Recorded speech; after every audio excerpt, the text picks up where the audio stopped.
إن الحمد لله نحمده ونستعينه ونستغفره ونعوذ بالله من شرور أنفسنا ومن سيئات أعمالنا من يهده الله فلا مضل له ومن يضلل فلا هادي له وأشهد أن لا إله إلا الله وحده لا شريك له وأشهد أن محمدا عبده ورسوله أما بعد فإن خير الحديث كتاب الله وخير الهدي هدي محمد صلى الله عليه وسلم وشر الأمور محدثاتها وكل محدثة بدعة وكل بدعة ضلالة وكل ضلالة في النار. قال الله تبارك وتعالى يا أيها الذين آمنوا اركعوا واسجدوا.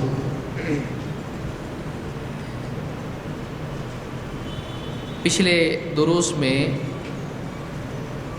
نمازوں میں قرأت کرنے کے بارے میں جو احادیث آئی ہیں کہ کس نماز میں جہری قرأت ہوگی اور کس میں سری، ان مسائل کی دلیلیں مختلف کتابوں سے حوالوں سے ہم نے دیکھی کہ اللہ کے نبی صلی اللہ علیہ وسلم کا طریقہ کن نمازوں میں جہر کا تھا اور کن میں سر کا تھا یا اسرار کا تھا. تو آگے اب جب قرأت ختم ہو جاتی ہے سورہ فاتحہ، اس کے بعد سورت جب ختم ہو جائے تو اس کے بعد کیا آتا ہے؟ رکوع.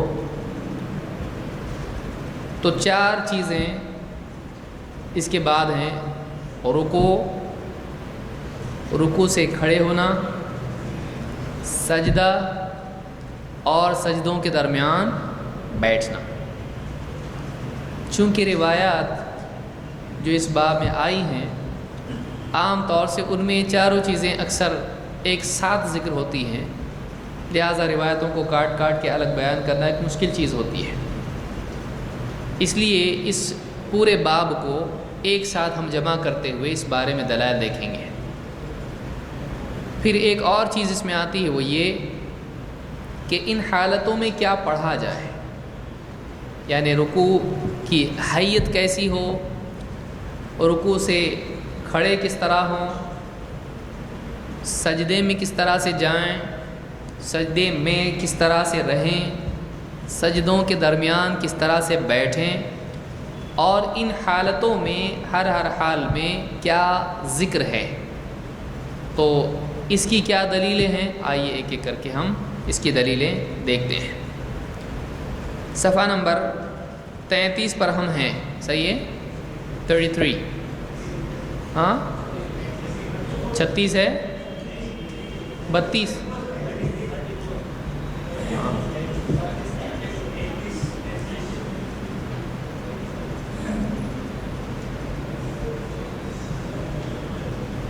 والتین والزیتون کا ہو گیا تھا میں سمجھتا ہوں. آخری جو درس تھا اس میں ہم نے یہ دیکھا تھا کہ اللہ کے نبی صلی اللہ علیہ وسلم کی قرأت براء ابن عازب رضی اللہ تعالیٰ نے سنی اور انہوں نے والتین والزیتون، آپ صلی اللہ علیہ وسلم نے والتین والزیتون عشاء میں پڑھی، اور فرماتے ہیں کہ میں نے آپ سے اچھی آواز یا قرأت کسی کی نہیں سنی. یہ ہم نے دیکھا تھا. اس کے بعد یہ بھی ہو گیا، رکوع اور سجدے کے بارے میں آیت ہو گیا. ٹھیک ہے. تو یا ایھا الذین آمنوا ارکعوا واسجدوا، اللہ نے فرمایا اے ایمان والو رکوع کرو اور سجدہ کرو. تو اللہ تعالیٰ نے ایمان والوں کو رکوع کا بھی حکم دیا ہے اور سجدے کا بھی. معلوم ہوا کہ نماز میں ان دونوں چیزوں کا اللہ تعالیٰ نے حکم دیا ہے، لہٰذا یہ لوازمات میں سے ہیں، لازم چیزیں ہیں، کیونکہ اللہ نے اس کا حکم دیا ہے. کیا اس سے یہ مراد ہے کہ ہم الگ سے رکوع کریں اور الگ سے سجدہ کریں؟ کر سکتے نا، کیونکہ حکم دیا نا اللہ نے رکوع کرو، تو جا کے سیدھا مسجد میں رکوع میں ایک چلا گیا اور پھر ختم، نہ نماز نہ کچھ. ایسا ہے؟ اللہ کے حکموں کو دیکھنے کے لیے، اس پر عمل کرنے کے لیے کس کو دیکھنا پڑے گا؟ اللہ کے نبی صلی اللہ علیہ وسلم کو. کیا اللہ کے نبی صلی اللہ علیہ وسلم نے اپنی پوری زندگی میں نماز کے علاوہ بس صرف رکوع کیا ہو؟ ایسی کوئی دلیل ہے؟ نہیں۔ نماز کے علاوہ صرف سجدہ کیا ہو؟ ایسی دلیل ہے؟ نہیں ہے۔ نماز کے علاوہ سجدہ ہے؟ نماز کے بعد پھر جو دعا کے لیے سجدہ کرتے وہی نا؟ نہیں۔ کتنے سجدے ملتے ہیں نماز کے علاوہ؟ 2۔ کون کون سے؟ ایک نکاح کے بعد جو کرتا ہے آدمی وہ سجدہ شکر اور سجدہ تلاوت۔ سجدہ شکر کا مطلب کیا ہے؟ کیسے کیا جائے گا وہ؟ اگر کوئی خوشی کی خبر کسی کو آ گئی، خوشی کی خبر اگر کسی کو آتی ہے، فوراً آدمی سجدے میں چلا جائے، یہ شکر کا سجدہ ہے۔ بہت سارے لوگ غلطی سے کیا کرتے ہیں؟ شکرانہ نماز پڑھتے ہیں۔ تو حنفی حضرات کے نزدیک الگ سے سجدہ شکر نہیں ہے، بلکہ سجدہ شکر کا مطلب ان کے نزدیک کیا ہے؟ شکر کی نماز۔ اسی لیے سحرے میں پھنسا ہوا دولہا مسجد میں لایا جاتا ہے نکاح سے پہلے، اور وہ کیا کرتا ہے؟ 2 رکعت نماز۔ اس کو قبلہ بھی نہیں ملتا رہتا کدھر ہے، اس کو دکھتا ہی نہیں کچھ، ہاتھ پکڑ کے لا کے نماز پڑھاتے ہیں۔ تو وہ کون سی نماز ہوتی ہے؟ اللہ کا احسان ہے، مطلب بچ گئے اس سے ہم لوگ، ہاں تو کتنوں نے پڑھی بھی ہے ویسی۔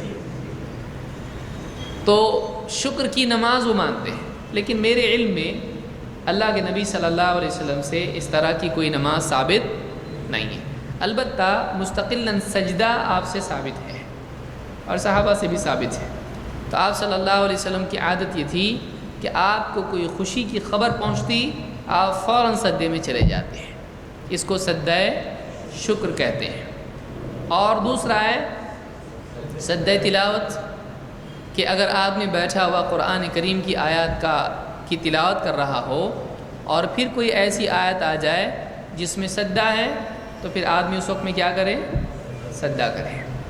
اس کے لیے یہ نہیں کہ آدمی اللہ اکبر کہہ کے نیت باندھے اور اس کے بعد میں پھر سجدے میں جائے، اس طرح کا کوئی عمل اس میں نہیں ہے، بلکہ براہ راست آدمی سجدے میں چلا جائے، جیسے عام سجدہ ہوتا ہے ویسا سجدہ کرے، تو وہ سجدہ تلاوت۔ تو 2 سجدے معلوم ہے، سجدہ شکر اور سجدہ تلاوت۔ سجدہ سہو کہاں ہے؟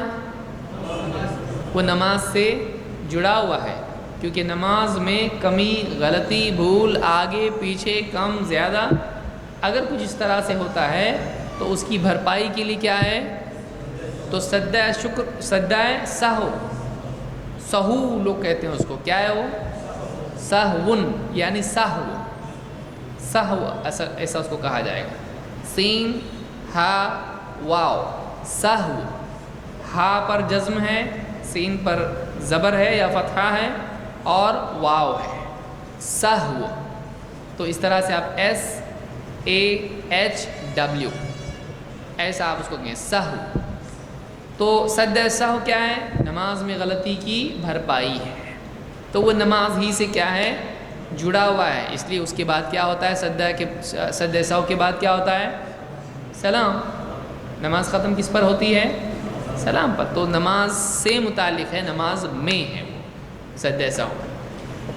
تو یہ سجدہ ہم کو ملتا ہے، لیکن بہت سارے لوگ جو دعا کے طور پر سجدہ کرتے ہیں، جیسے پوری نماز ہو گئی، سب کچھ ہو گیا، اس کے بعد پھر سجدے میں چلے جاتے ہیں اور سجدے میں مانگتے ہیں، اے اللہ فلاں چیز دے دے، یہ چیز مسئلہ حل فرما۔ تو جو اپنے مسائل کے حل کے لیے وہ سجدہ کرتے ہیں دعا کے لیے، تو یاد رکھیں کہ سجدے میں دعا تو ہے، لیکن دعا کے لیے سجدہ نہیں ہے، دونوں میں فرق ہے۔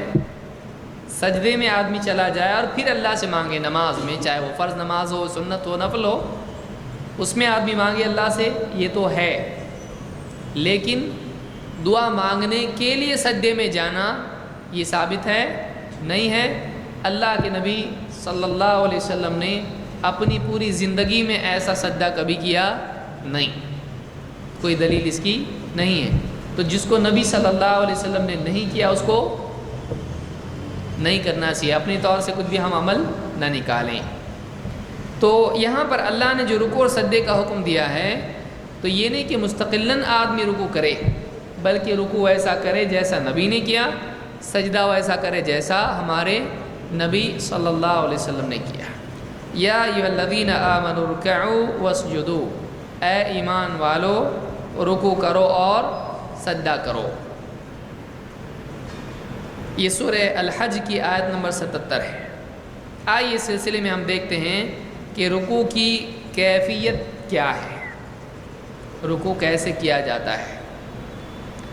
عباس ابن سہل ابن سعد رحمہ اللہ فرماتے ہیں اجتمع ابو حمید و ابو اسید و سہل بن سعد و محمد ابن مسلمہ، 4 لوگ، ابو حمید، ابو اسید، سہل ابن سعد اور محمد ابن مسلمہ، یہ چاروں جمع ہوئے. فذکروا صلاۃ رسول اللہ صلی اللہ علیہ وسلم، اور انہوں نے آپس میں اللہ کے نبی صلی اللہ علیہ وسلم کی نماز کا تذکرہ کیا کہ نبی صلی اللہ علیہ وسلم کی نماز ایسی تھی. آپ صلی اللہ علیہ وسلم کی نماز کے بارے میں آپس میں گفتگو کرنے لگے. آپ دیکھیے ہمارے یہاں کیا کہا جاتا ہے، مصلی کتنے ہیں؟ 4. تو آپ کون سی نماز پڑھتے ہیں؟ میں حنفی. فلاں کون سی پڑھتے ہیں؟ میں شافعی مصلی پہ ہوں، میں فلاں مصلی. صحابہ کس کی نماز کا تذکرہ کرتے تھے؟ اور آج مسلمان کس کی نماز کا تذکرہ کر رہا ہے؟ کوئی آدمی اگر حنفی ہے اور سعودی میں جا کے اس کو بھی اچھا لگے تھوڑا رفع الیدین وہ بھی کر کے دیکھ لے تو کوئی اس کے علاقے کا ہوگا حاجی، کیا کہے گا؟ ارے دیوانے، یہ اپنا طریقہ نہیں ہے. یہ کس کا طریقہ ہے؟ یہ شافعی لوگوں کی نماز ہے، اپنی نہیں ہے. اپنے امام کی نماز نہیں ہے. اپنے امام کی نماز کیسی ہے؟ بغیر اس کے بار بار ہاتھ نہیں اٹھانا ہے. یہ شافعی مصلی ہے. اپنا مصلی کون سا ہے؟ حنفی. تو بہت سارے لوگ نمازوں کا جب تذکرہ کرتے ہیں تو اپنے امام کے نزدیک یہ ہے، لیکن صحابہ کیا کرتے تھے؟ نماز کس کی نماز کا تذکرہ کرتے تھے؟ اللہ کے نبی صلی اللہ علیہ وسلم. تو ہم لوگ امام کے دشمن ہیں، لیکن ہم تمام امور میں زندگی کے کس کے طریقے کو ترجیح دیتے ہیں؟ اللہ کے نبی صلی اللہ علیہ وسلم کے. ہاں اگر امام ہم کو نبی کی بات سمجھائیں تو ہم اس کو لیں گے کہ نہیں لیں گے؟ کیوں نہیں لیں گے؟ امام تو بہت بڑے ہیں. ہم اپنے بچے سے بھی بات لیں گے جو نبی کی بات لائے گا. صحیح ہے؟ چھوٹا بچہ لایا ہمارا، نبی کی بات دیجئے، مولوی صاحب نے بتایا ہے، نہیں مانیں گے اس کو. یہ بولیں گے ہم نے کیا خواہ دھوپ میں بال سفید کیے کیا؟ تو آگے بتا رہا آج جمعہ 8 دن ہو کے داڑھی رکھے. تو یہ ہمارے ہاں نہیں ہے. حق بات کم عمر بھی بتائے تو مانیں گے، اور اگر غلط بات ہم سے زیادہ عمر والا بھی بتاتا ہے اور امامہ باندھ کے بھی بتاتا ہے اور ہاتھ میں عصا لے کے بتاتا ہے تو ہم کو کیا بولیں گے؟ بیٹھو، صحیح بات بتاؤ، غلط بات نہیں. تو فذکروا صلاۃ رسول اللہ صلی اللہ علیہ وسلم، تو انہوں نے آپس میں اللہ کے رسول صلی اللہ علیہ وسلم کی نماز کا تذکرہ کیا. فقال ابو حمید رضی اللہ تعالیٰ عنہ، ابو حمید الساعدی. ابو حمید کون ہے؟ ابو حمید الساعدی. فقال ابو حمید انا اعلمکم بصلاۃ رسول اللہ صلی اللہ علیہ وسلم، میں تم سب میں اللہ کے نبی صلی اللہ علیہ وسلم کی نماز کو سب سے زیادہ جانتا ہوں. اعلمکم، اعلم کا مطلب کیا ہوتا ہے؟ زیادہ جاننے والا. جب ہم کہتے ہیں اللہ اعلم کا کیا مطلب ہوتا ہے؟ اللہ زیادہ جانتا ہے. تو انا اعلمکم، تم میں اللہ کے رسول صلی اللہ علیہ وسلم کی نماز کو سب سے زیادہ جانتا ہوں. صحابی نے کہا بولنا جائز ہے ایسا کہ نہیں؟ جائز ہے. یہ فخر کے طور پر انہوں نے نہیں کہا بلکہ تعلیم کی نیت سے کہا. تعلیم کی نیت سے اگر کوئی آدمی اپنے علم کا اظہار کرتا ہے بطور اخلاص، جس میں ریاکاری نہ ہو، تو اس میں کوئی حرج ہے؟ جیسے کوئی آدمی کہ اللہ نے میرے جو بھی ہے سب کچھ دیا ہے مجھ کو، میرے پاس دنیا کا سب کچھ ہے، مال دولت جو بھی ہے، تو یہ ریاکاری کے طور پر بھی ہو سکتا ہے اور یہ اللہ کے شکر کے طور پر بھی ہو سکتا ہے۔ تو یہ اللہ جب بہتر جانتا ہے کہ اس کی کیا نیت ہے۔ تو انہوں نے کہا کہ میں تم سب میں اللہ کے رسول صلی اللہ علیہ وسلم کی نماز کو سب سے زیادہ جانتا ہوں۔ فقال ابو حمید انا اعلمکم بصلاۃ رسول اللہ صلی اللہ علیہ وسلم ان رسول اللہ صلی اللہ علیہ وسلم رکع، اللہ کے رسول صلی اللہ علیہ وسلم نے رکوع کیا، فوضع یدیہ علی رکبتیہ، تو آپ نے اپنے دونوں ہاتھ اپنے گھٹنوں پر رکھے، کأنہ قابض علیہما، ایسے کہ آپ انہیں پکڑے ہوئے تھے۔ اپنے گھٹنوں کو آپ کیا رکھے اور اپنے گھٹنوں کو آپ کیا کیے ہوئے تھے؟ قبضہ، قابض قبضہ کرنا، تو آپ نے اپنے گھٹنے پکڑ رکھے تھے۔ ووتر یدیہ فنحاہما عن جنبیہ، ووتر یدیہ، وتر کہتے ہیں تیر جو چلاتے ہیں اس کی جو کمان ہوتی ہے اس کا جو دھاگا ہوتا ہے کیسا ہوتا ہے؟ وہ تو ایک دم وہ سیدھا ہوتا ہے، تو اپنے ہاتھوں کا آپ نے کیا رکھا تھا؟ ایک دم سیدھا۔ اور فنحاہما عن جنبیہ، جنب کہتے ہیں اس پہلو کو، یہ کیا ہے ہمارا؟ یہ جنب ہے، یہ پورا جنب ہے، بازو، پہلو، تو آپ نے اپنے ہاتھوں کو اپنے پہلو سے ایسا کیا تھا، چمٹایا تھا نہیں، بلکہ کھلا رکھا تھا۔ تو آپ نے کتنی چیزیں بیان ہوئی اس میں؟ نمبر 1، پہلی چیز کیا بیان ہوئی؟ گھٹنوں کو پکڑنا۔ اس سے معلوم ہوا کہ رکوع کی حالت میں گھٹنوں کو پکڑا جائے گا۔ تو عبداللہ ابن مسعود رضی اللہ تعالیٰ عنہ سے جو تطبیق ثابت ہے، تو یہ اللہ کے نبی صلی اللہ علیہ وسلم پہلے کرتے تھے، بعد میں اس کو چھوڑ دیا تھا۔ بعد میں ہاتھ کہاں رکھے جاتے تھے؟ گھٹنوں پر، گھٹنوں پر۔ تو گھٹنوں کو پکڑا آپ نے۔ دوسری چیز کیا معلوم ہوئی اس میں؟ ہاتھ سیدھے، اور کیسے؟ 3، بغلوں کو چپکا کے رکھنا ہے ایک دم نہیں، کیسے؟ کھلے رکھنا ہے، بغلوں کو چپکا کے ہاتھ نہیں رکھے جائیں گے۔ تو رکوع کی کیفیت یہ صحابی نے اللہ کے نبی صلی اللہ علیہ وسلم کی بیان کی۔ اس کو امام ابو داؤد اور امام ترمذی نے روایت کیا ہے اور یہ حدیث صحیح ہے۔ بخاری کی روایت میں کیا الفاظ ہیں؟ وَإِذَا رَكَعَ أَمْكَنَ يَدَيْهِ مِنْ رُكْبَتَيْهِ، جب اللہ کے رسول صلی اللہ علیہ وسلم نے رکوع کیا تو آپ نے اپنے دونوں ہاتھوں کو اپنے گھٹنوں پر ٹکا دیا، یعنی آپ نے اچھی طرح سے اپنے ہاتھ کیا کیے؟ گھٹنوں پر رکھے۔ امکنا اچھے سے رکھنا، مکانا آپ بناتے ہیں، امکنا پڑاؤ، رکنا، بالکل مضبوطی سے رکھنا۔ تو یہ بخاری کی روایت ہے۔ اس سے معلوم ہوا کہ رکوع میں گھٹنوں کو پکڑنا چاہیے اور کوہنیوں کو کیسا رکھنا چاہیے؟ سیدھا رکھنا چاہیے، موڑ کے نہیں۔ یہ پہلی چیز معلوم ہوئی رکوع کے بارے میں۔ اور آگے آئیے، رکوع میں سر اور پیٹھ کا کیا حال ہونا چاہیے؟ کچھ لوگوں کا سر ایک دم نیچے ہوتا ہے، پیٹھ اونچی ہوتی ہے، کچھ لوگوں کی پیٹھ کیسی ہوتی ہے؟ اونٹ کی کوہان کی طرح ایک دم سرکل، سیمی سرکل کیا بولیں گے اس کو آپ، ایک دم کرو ہوتا ہے اس طرح سے، جیسے پہاڑ ہو کوئی، ویسا نہیں ہونا چاہیے، بلکہ پیٹھ کیسی ہونا چاہیے؟ بالکل سیدھی ہونا چاہیے، اور سر نہ اوپر ہو نہ نیچے ہو، بلکہ سر کیسا ہونا چاہیے؟ پیٹھ کے ساتھ میں اس طرح سے سیدھا ہونا چاہیے۔ عائشہ رضی اللہ تعالیٰ عنہ کی حدیث میں الفاظ ہیں، کہتی ہیں وَكَانَ إِذَا رَكَعَ لَمْ يُشْخِصْ رَأْسَهُ وَلَمْ يُصَوِّبْهُ وَلَكِنْ بَيْنَ ذَلِكَ، یہ صحیح مسلم کی روایت ہے۔ کیا الفاظ ہیں؟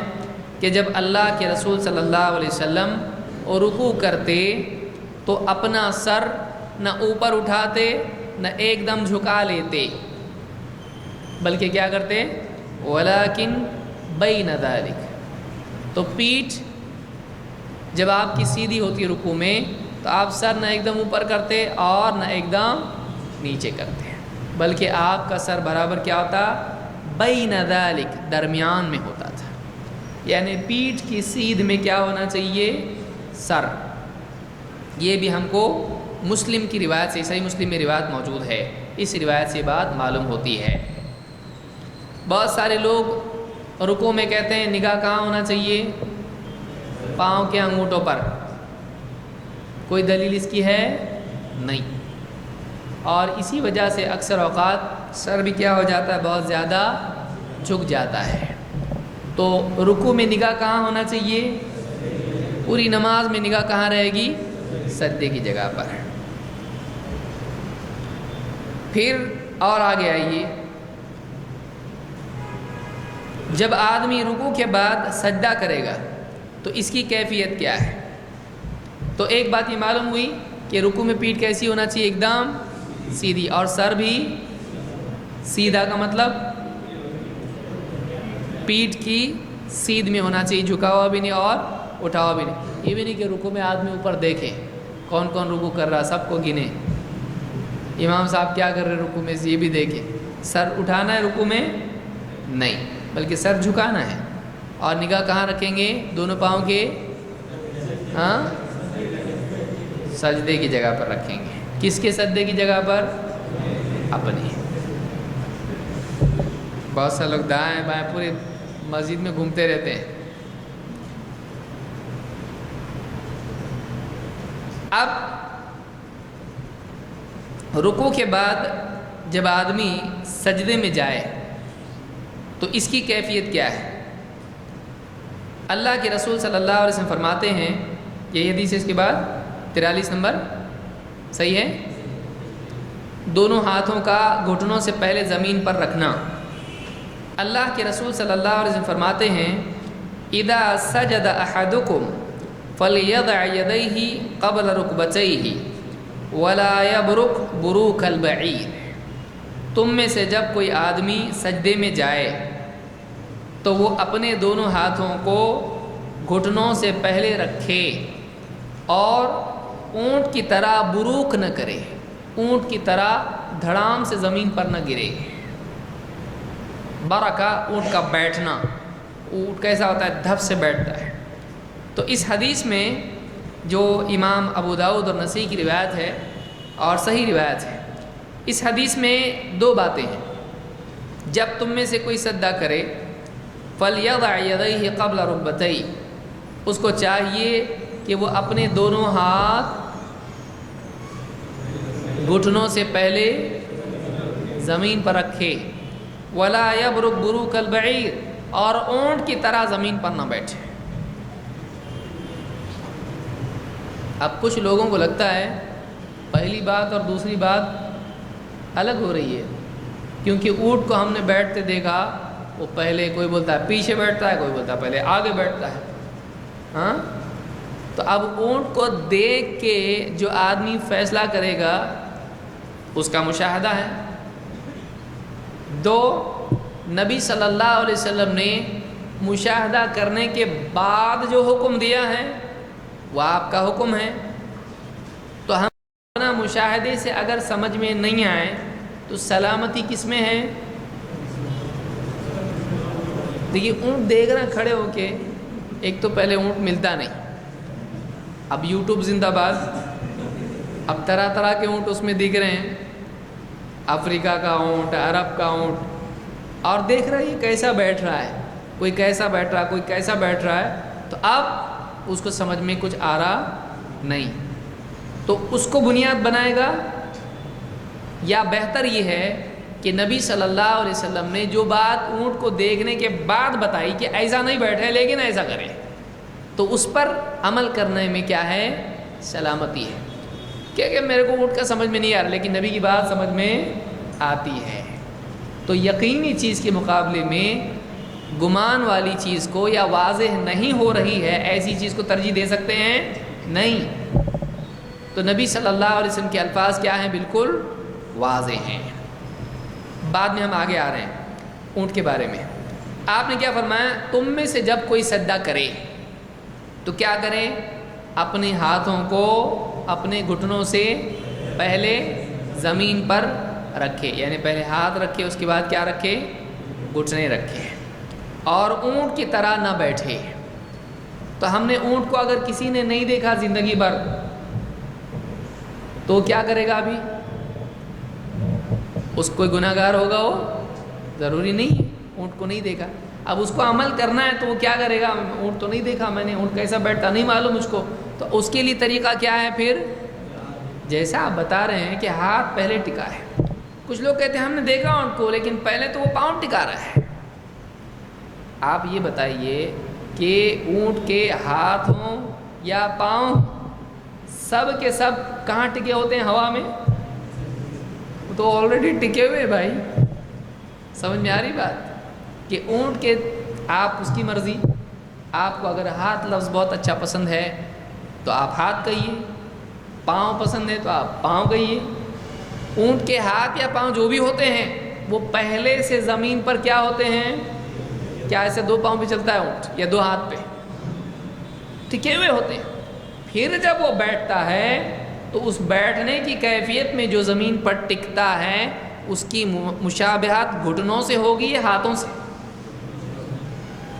کیونکہ وہ جوڑ اتنا ٹکاتا ہے. وہ تو پہلے سے اس کے ہاتھ پاؤں جو بھی ہیں ٹکے ہوئے تو ہیں، لیکن پھر اس کے بعد جو بیٹھتا ہے تو پھر وہ اپنا جوائنٹ زمین پر ٹکاتا ہے، جو جوڑ ہوتا ہے وہ اس طرح سے ٹکاتا ہے. تو یہی کیفیت اونٹ کی تب ہوتی ہے. کب ہوتی ہے؟ جب ہاتھ ٹکائیں گے تب، یا جب گھٹنے ٹکائیں گے تب. گھٹنے کے اندر مشابہت ہوتی ہے. اسی لیے آپ صلی اللہ علیہ وسلم نے فرمایا ہاتھ زمین پر رکھے، اونٹ کی طرح نہیں ٹکائے. تو اونٹ کو جو آدمی دیکھے گا اس کو سمجھ میں آئے گا کہ یہ گھٹنے ٹکانے کی مشابہت ہوتی ہے اگر آدمی اونٹ کو دیکھتا ہے تو.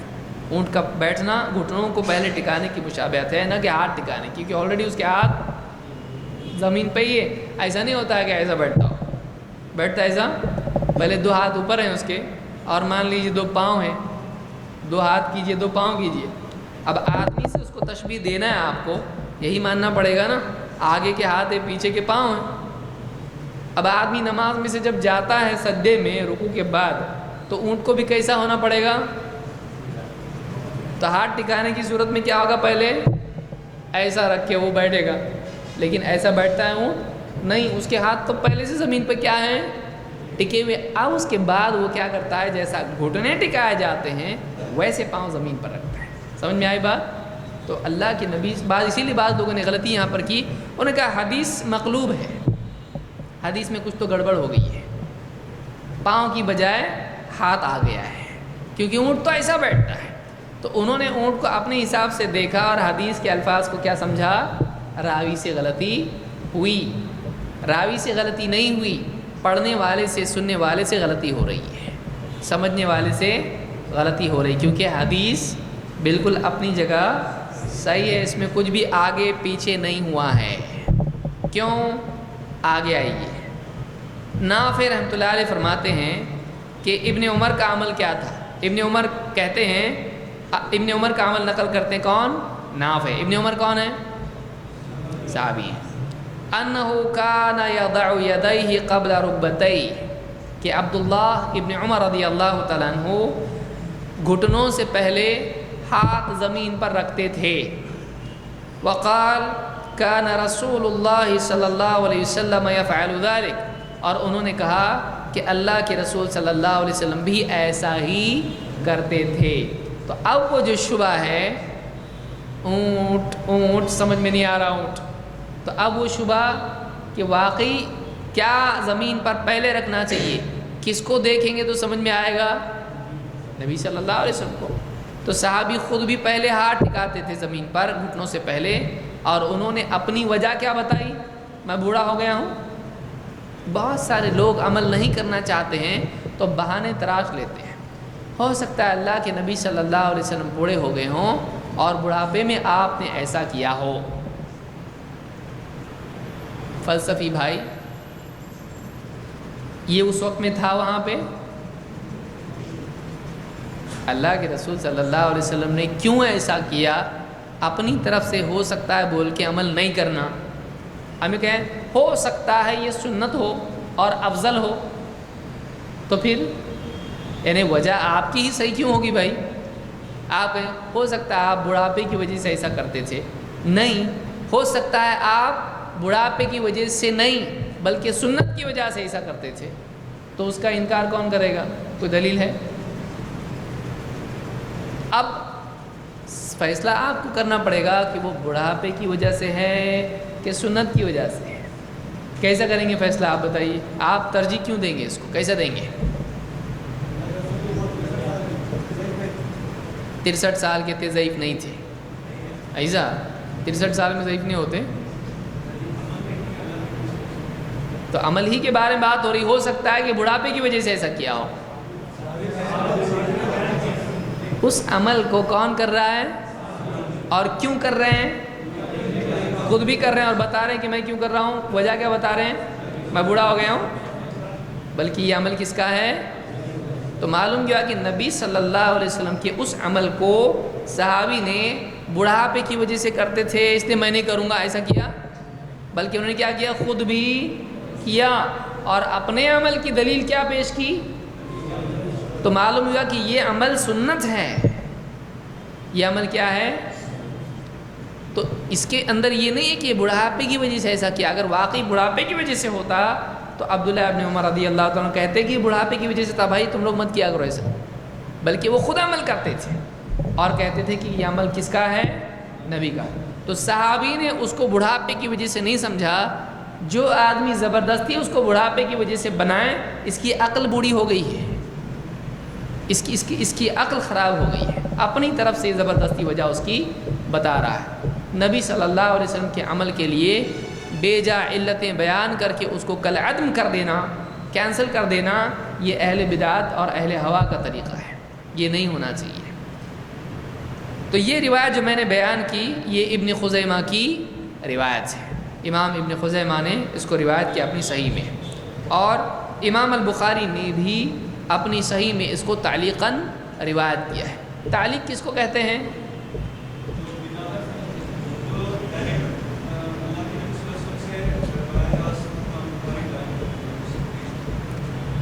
امام بخاری جو براہ راست اللہ کے نبی صلی اللہ علیہ وسلم سے بیان کرتے ہیں اس کو تعلیق کہتے ہیں، صحیح ہے؟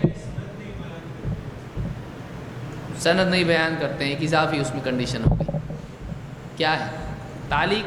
کس کو کہتے ہیں؟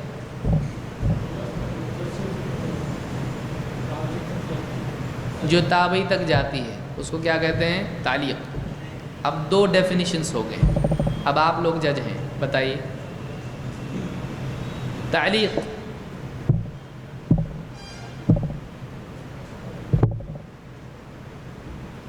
آپ بولیے نا، جس کا صحیح ہو ہمارا جواب۔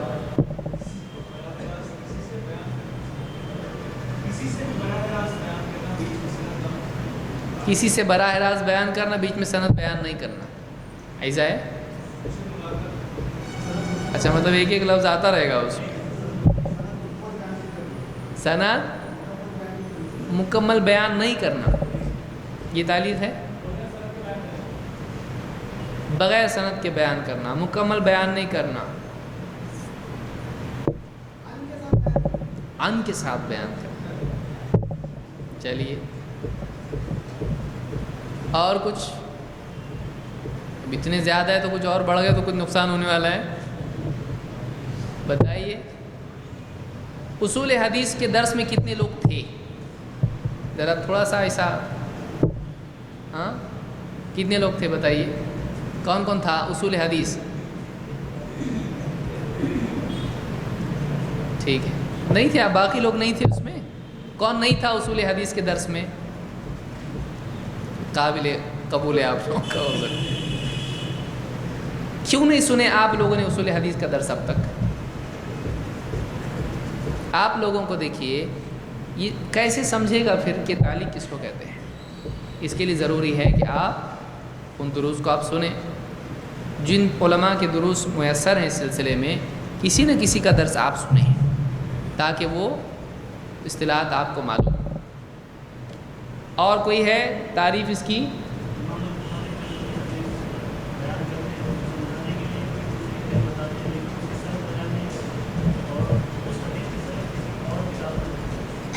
امام البخاری جب کوئی حدیث بیان کرتے ہیں تو اس کے سمجھانے کے لیے دوسری حدیث بیان کرتے ہیں اور اس کی سند بیان نہیں کرتے ہیں، اور اس کی سند کسی اور کتاب دوسری کتاب میں مل جاتی ہے، اس کو تعلیق کہتے ہیں۔ صحیح ہے؟ نہیں نا؟ کیوں نہیں؟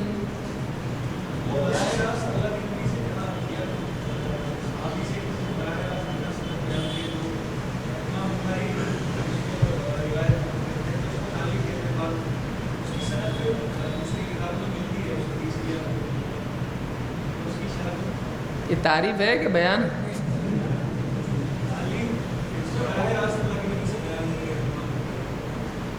اور کوئی ہے سپاہی لڑنے کے لیے کچھ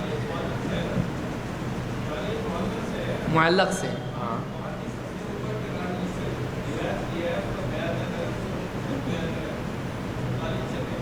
بالکل صحیح۔ دیکھیے تعلیق کس کو، یہ ساری تعلیقات ہیں لیکن تعلیق کی مثالیں ہیں، تعریف نہیں۔ فرق سمجھا؟ ایک ہوتا ہے مثال، آپ سے کوئی کہے یہ بتائیے پانی کس کو کہتے ہیں؟ بارش۔ تو آپ پانی کی تعریف کے لیے کیا بیان کیے؟ بارش۔ بارش پانی کی کیا ہے؟ ایک مثال۔ لیکن پانی کس کو کہتے ہیں آپ کو سمجھانا چاہیے۔ سمجھ میں آ رہا ہے؟ تو ایک آدمی اس سے پوچھا گیا دعا کس کو کہتے ہیں؟ تو کہے کہ یا اہدنا الصراط المستقیم، اس کو دعا بولتے ہیں۔ صحیح ہے؟ دعا کے معنی کیا ہے؟ اہدنا الصراط المستقیم، یہی معنی ہے نا دعا کی؟ نہیں، یہ مثال ہے۔ مثال اور تعریف، ڈیفینیشن اور اگزامپل، دونوں میں فرق ہوتا ہے۔ امام البخاری کا نام اور ان کی کتاب میں آنے والی حدیثیں اور ان کی حیثیت یا کیفیت، یہ مثال ہے تعلیق کی۔ لیکن کیا تعلیق صرف بخاری میں آئے گی؟ یعنی کنڈیشن ہے تعلیق اس کو کہتے ہیں جو بخاری میں آئے، ہے ایسا؟ نہیں۔ تو اب بخاری کیا ہو گیا؟ زائد چیز ہو گئی، وہ کنڈیشن اس پہ عائد ہوگی نہیں۔ جیسے آپ کہیں کھانا کس کو بولتے ہیں؟ جو ہوٹل میں ملتا ہے اس کو کھانا بولتے ہیں۔ تو پھر گھر میں ملتا ہو کیا ہے؟ بیوی چلائے گی کہ نہیں، میں تو یہ کھانا نہیں دے رہی میں آپ کو۔ تو ایک اضافی کنڈیشن ہے، ایک اضافی اس کے ساتھ میں قید ہے۔ تعلیق اس کو کہتے ہیں، تعلیق یا معلق روایت اس کو کہتے ہیں۔ معلق کے معنی کیا ہے؟ لٹکی ہوئی۔ تو محدث اپنے اوپر سے ایک راوی یا لگاتار کئی راوی چھوڑ کر یا سارے راوی چھوڑ کر کسی کا قول اور عمل بیان کرے تو اس کو کیا کہتے ہیں؟ تعلیق۔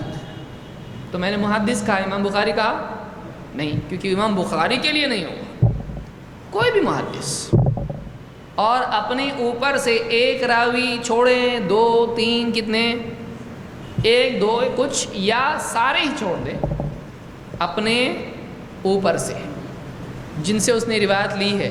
ہو سکتا ہے کہیں اوپر جا کے وہ اور سند شروع کرے، جیسے امام بخاری کہیں عن ابن المسیب عن فلان، صحابی کا نام بیان کریں، پھر کہا نبی ہریرہ فلان کہہ دیں۔ تو اپنے اوپر سے کچھ راویوں کو چھوڑ کے پھر بقیہ سند بیان کرتے ہوئے حدیث بیان کرنا، یہ کیا ہوتا ہے؟ تعلیق۔ اور کبھی کیا ہوتا ہے؟ پوری ہی سند، جیسے کہے وقول النبی صلی اللہ علیہ وسلم بنی الاسلام علی خمس، نبی صلی اللہ علیہ وسلم کا قول اسلام کی بنیاد 5 ارکان پر ہے۔ یہ کیا ہے؟ تعلیق ہے، کیونکہ امام بخاری نے سند بیان کی نہیں، لیکن دوسری جگہ پر خود اس کی سند بیان کی ہے، وہ مسندن بھی آئی ہے روایت۔ تو محدث اپنے اوپر سے، اپنے اوپر کا کیا مطلب؟ اوپر کے گھر میں رہتے ہیں، بلڈنگ میں، نئے لوگ بیچارے بولیں گے اوپر، اچھا محدث ایک کے اوپر ایک رہتے تھے، وہاں دیکھو ثابت کیا ہوا، اس زمانے میں بلڈنگ ہوتی تھی۔ اپنے اوپر کا مطلب اپنے سے پہلا آدمی، اس سے پہلے جس سے سنتے سنتے سلسلہ کہاں پہنچتا ہے؟ نبی صلی اللہ علیہ وسلم تک، یا صحابی تک بھی ہو سکتا ہے، اس کو بھی تعلیق کہہ سکتے ہیں۔ تو ایسی روایت کو کیا کہتے ہیں؟ معلق یا تعلیق اس کو کہتے ہیں۔ تو امام البخاری نے عبداللہ ابن عمر رضی اللہ تعالیٰ عنہ کا گھٹنوں سے پہلے ہاتھ ٹیکنے کا عمل، اس کو کیسے بیان کیا ہے؟ تعلیقاً بیان کیا ہے، بغیر سند کے بیان کیا ہے۔ لیکن یہ مسند روایت کہاں موجود ہے؟ صحیح ابن خزیمہ میں۔ تو صحابی کے عمل سے وہ احتمال ختم ہو جاتا ہے جو پچھلی حدیث سے پیدا ہو رہا تھا۔ اس جملے کی وضاحت کون کرے گا اور ریپیٹ کون کرے گا اس کو؟ پھر سے دہراؤں یا نہیں؟ دہراؤں۔ صحابی کے عمل سے وہ احتمال ختم ہو جاتا ہے جو پچھلی حدیث میں پیدا ہو رہا تھا۔ کون سمجھائے گا اس کو؟ کون کھڑے ہو کے سمجھائے گا؟ کھڑے ہو کے وہ تو گھٹنے کانپنا شروع ہو جائے۔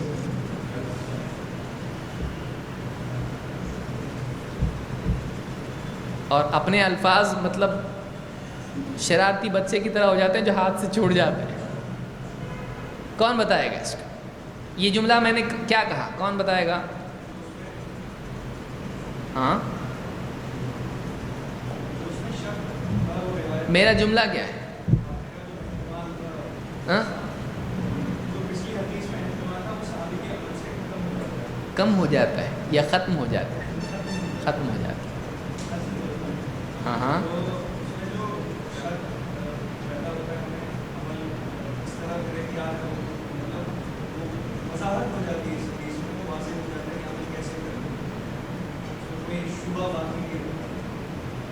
ٹھیک ہے، اس میں تھوڑی وضاحت باقی ہے۔ کون کرے گا مزید وضاحت؟ ہاں،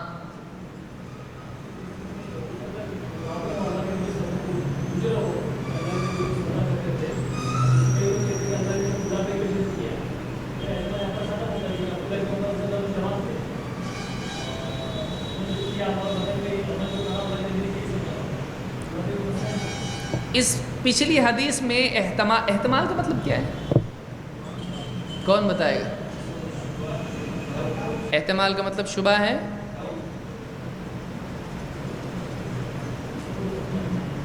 احتمال کا مطلب کیا ہے بھائی؟ باقی تو بعد میں دیکھیں گے۔ احتمال کے معنی کیا ہے؟ شبہ نہیں۔ جیسے آپ کہیں گے مجھے فلاں پر احتمال ہے، نہیں۔ احتمال کا مطلب کیا ہے؟ ہاں،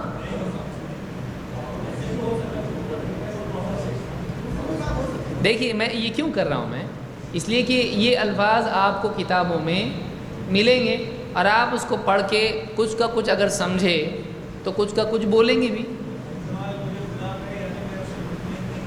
نو،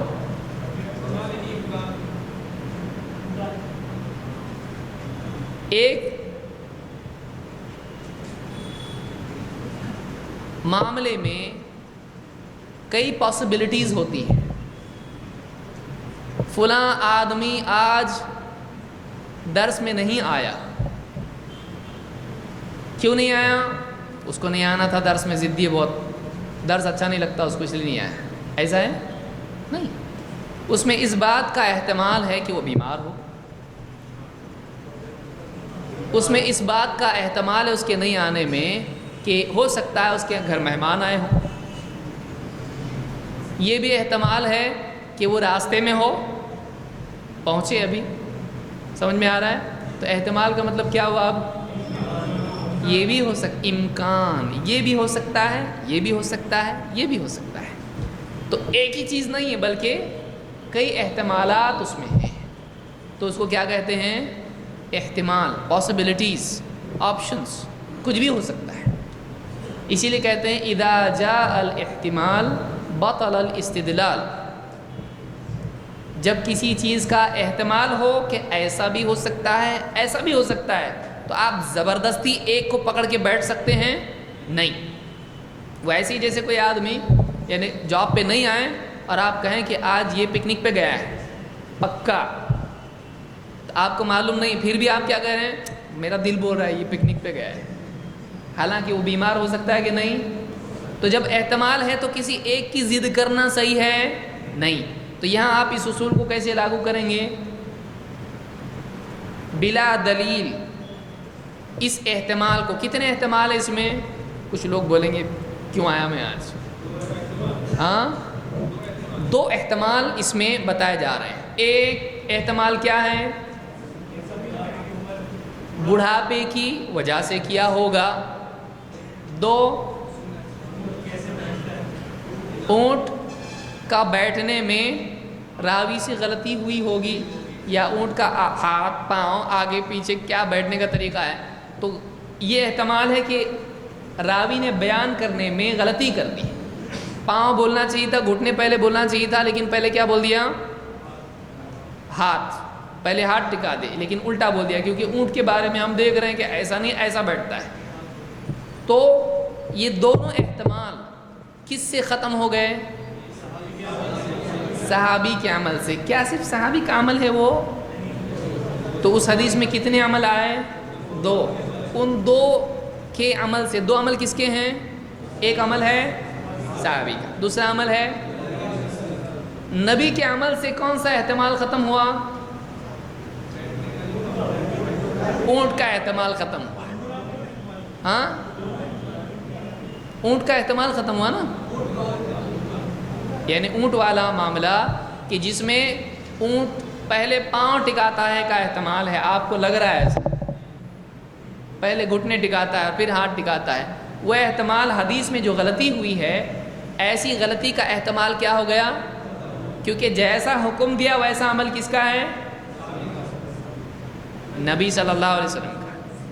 تو نبی کے عمل سے، سمجھیے بات کو اچھے سے ذرا، نبی کے عمل سے حدیث میں تقلیب یا قلب جس کو کہتے ہیں، مقلوب روایت یاد آ رہا ہے آپ کو کچھ؟ تو بھی نہیں نا. مقلوب روایت کس کو کہتے ہیں؟ جس میں راوی پہلے بولنے کی بات کو بعد میں بول دے، بعد والے کو پہلے کر دے، دائیں کو بائیں کر دے، بائیں کو دائیں کر دے. جیسے حدیث کہ ایک آدمی صدقہ دے تو اس کے دائیں ہاتھ کو بھی معلوم نہ ہو کہ بائیں ہاتھ نے کیا دیا ہے. صحیح ہے؟ کیا ہوا اس کے اندر؟ ہاں، دائیں کی بجائے کیا ہو گیا؟ بایاں. بائیں کی بجائے کیا ہو گیا؟ تو جہاں 2 چیزیں ہوتی ہیں ان میں الٹا دونوں ایک دوسرے کی جگہ لے لیں تو یہ کیا ہو جاتا ہے؟ ایسی روایت کو کیا کہتے ہیں؟ مقلوب. تو کیا اس میں مقلوب روایت ہے یہ کہ ہاتھ کی جگہ پاؤں کا ذکر آ رہا ہے، گھٹنوں کا ذکر آ رہا ہے؟ نہیں. کیوں ختم ہو گیا احتمال؟ کس کے عمل سے؟ اللہ کے نبی صلی اللہ علیہ وسلم. کہ اگر یہ روایت بالکل میچ ہو رہی ہے کس سے؟ نبی کے عمل سے. تو نبی کا جو قول ہے پہلے ہاتھ چکائے پھر گھٹنے، تو نبی کا عمل بھی کیا مل رہا ہے؟ تو اونٹ کا طریقہ کچھ بھی ہو، بات یہی ہے کہ پہلے کیا ٹکانا چاہیے؟ ہاتھ. کیونکہ نبی کے عمل سے اونٹ والا کنفیوژن ختم ہوا کہ نہیں؟ ہو گیا. ایک احتمال وہاں ختم ہوا. صحابی کے عمل سے کون سا احتمال ختم ہوا؟ بڑھاپے کا احتمال. آپ سمجھ رہے ہیں نا آپ لوگوں کو سب؟ اچھا. تو میرا جملہ کیا تھا؟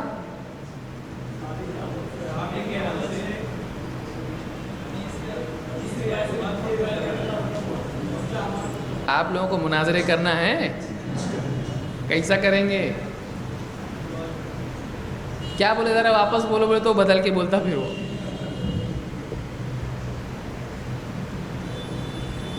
پچھلی حدیث سے جو احتمال پیدا ہو رہا تھا، صحابی کے عمل سے وہ احتمال ختم ہو جاتا ہے.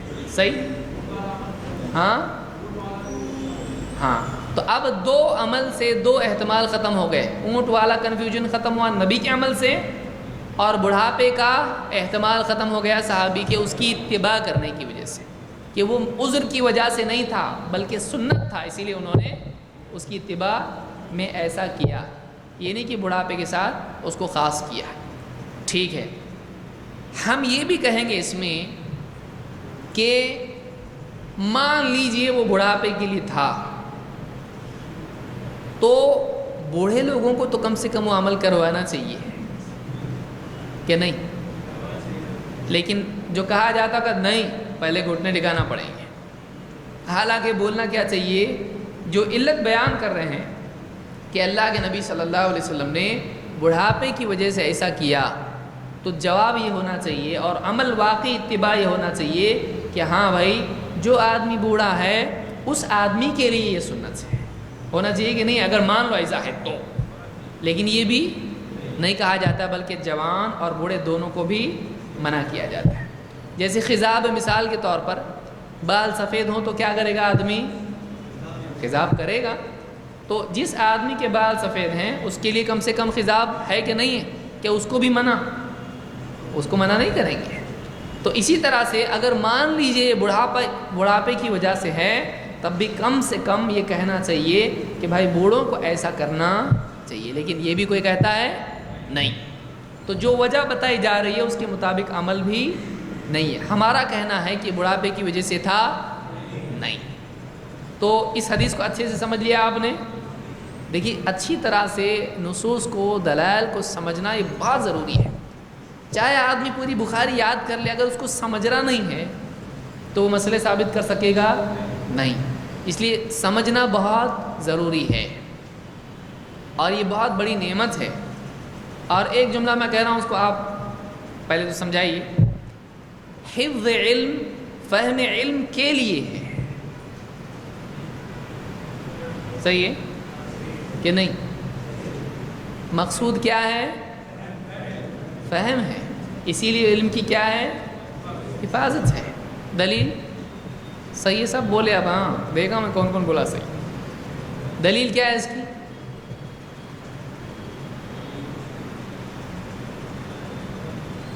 نہیں نا؟ اللہ کے نبی صلی اللہ علیہ وسلم کی حدیث ہے، نضر اللہ امرأً، کتنی بار سنے آپ یہ حدیث؟ سمع منا حدیثا فحفظه حتى يبلغه غيره فرب حامل فقه الى من هو افقه منه ورب حامل فقه ليس بفقيه۔ اللہ تعالیٰ خوش تر و تازہ رکھے اس شخص کو جو ہم سے کوئی حدیث سنے اور اسے جوں کا توں پہنچا دے، فحفظه حتى يبلغه غيره، ہم سے سنے محفوظ رکھے یہاں تک کہ دوسروں کو پہنچا دے۔ تو کیا کیا اس نے؟ حدیث کی،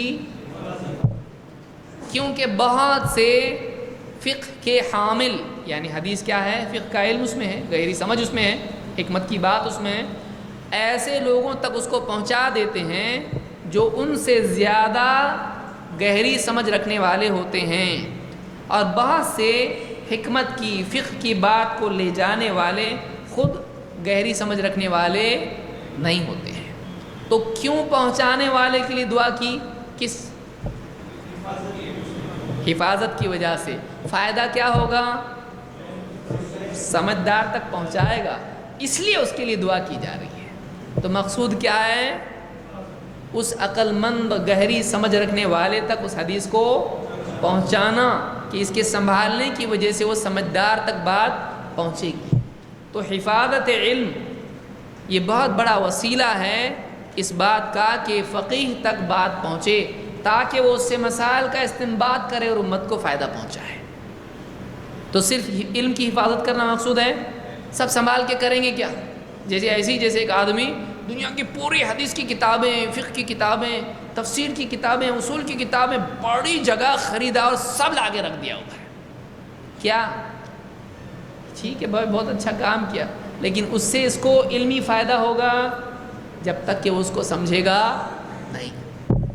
تو مقصود علم کا سمجھنا ہے۔ اسی لیے اللہ کے نبی صلی اللہ علیہ وسلم نے عبداللہ ابن عباس رضی اللہ تعالیٰ کے لیے دعا کیا کی تھی؟ اللہم فقہہ فی الدین وعلمہ التأویل، اے اللہ اس کو دین کی گہری سمجھ دے، یا خالی یاد کرنے والا بنا، اور وعلمہ التأویل، اور اس کو قرآن کی تفسیر کا علم دے۔ حفظ برا ہے، وہ بھی مقصود ہے، اس لیے تو اس کے لیے دعا کی ہے۔ وہ سنبھال کے لے جائے گا، نہیں تو پہنچائے گا کیسا؟ وہ بھی مقصود ہے، لیکن اصل کیا ہے؟ علم کی بات سے استنباط کرنا، تفقہ۔ اسی لیے اللہ کے نبی صلی اللہ علیہ وسلم کی ایک حدیث میں آپ نے کیا فرمایا؟ من یرید اللہ بہ خیرا